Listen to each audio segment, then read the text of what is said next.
তিনি বলেছেন যে যাদের সাথে সংলাপ হয়েছে তাদেরকে তিনি আবার আমন্ত্রণ করবেন, তাদেরকে আহ্বান করবেন, নিমন্ত্রণ করবেন, তাদের সাথে কিছু মত বিনিময় করবেন।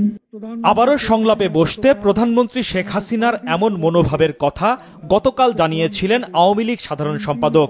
তবে সেই সংলাপের দিনক্ষণ এখনো চূড়ান্ত না হলেও দেশের রাজনৈতিক মহলে এ নিয়ে চলছে আলোচনা গুঞ্জন।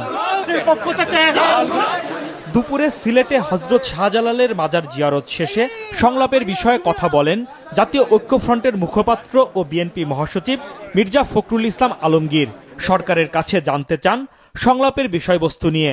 যদি গতবারের মতো সংলাপ হয় তাহলে সেই সংলাপ কখনোই অর্থবহ হবে না। আর তাছাড়া সংলাপের এজেন্ডাটা কি, উনি যে সংলাপের কথা বলছেন সেটা এজেন্ডা কি? আমাদের এজেন্ডা তো একটা, এই নির্বাচনকে বাতিল করতে হবে, পুনরায় নিরপেক্ষ সরকার অধীনে নির্বাচন দিতে হবে জনগণের অধিকারকে প্রতিষ্ঠা করার জন্য। তিনি সেই এজেন্ডা জানাবেন যে আমরা এই এজেন্ডা আলোচনা করতে চাই, তখনই আমরা সেই বিষয়ে বিবেচনা করবো। এটাও নির্ভর করবে আপনার পুরোপুরি সময়ের উপরে। একাদশ সংসদ নির্বাচনের 2 সপ্তাহ না পেরোতেই নতুন করে সংলাপের এই আহ্বানকে ক্ষমতাসীন দলের ভোট কারচুপি ধামাচাপা দেওয়ার নতুন কৌশল হিসেবে দেখছেন বিএনপির সিনিয়র নেতারা। তারা বলছেন সংলাপে গিয়ে অতীতের মতো আবারও ক্ষতিগ্রস্ত হবে বিএনপি।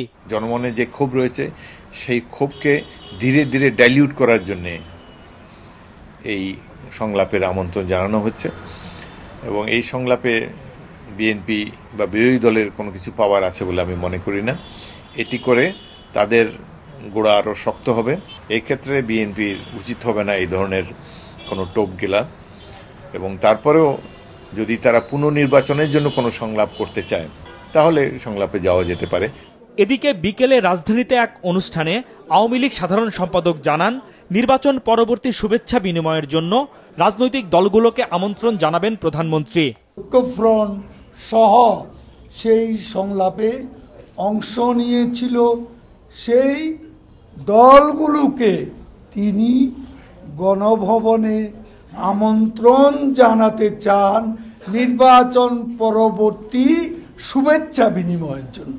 সবাইকে আমরা আবারও চিঠি দেব এই শুভেচ্ছা বিনিময় আনুষ্ঠানিকতায় যোগ দেওয়ার জন্য। এখানে কোনো সংলাপের আমন্ত্রণ আমরা জানাচ্ছি না।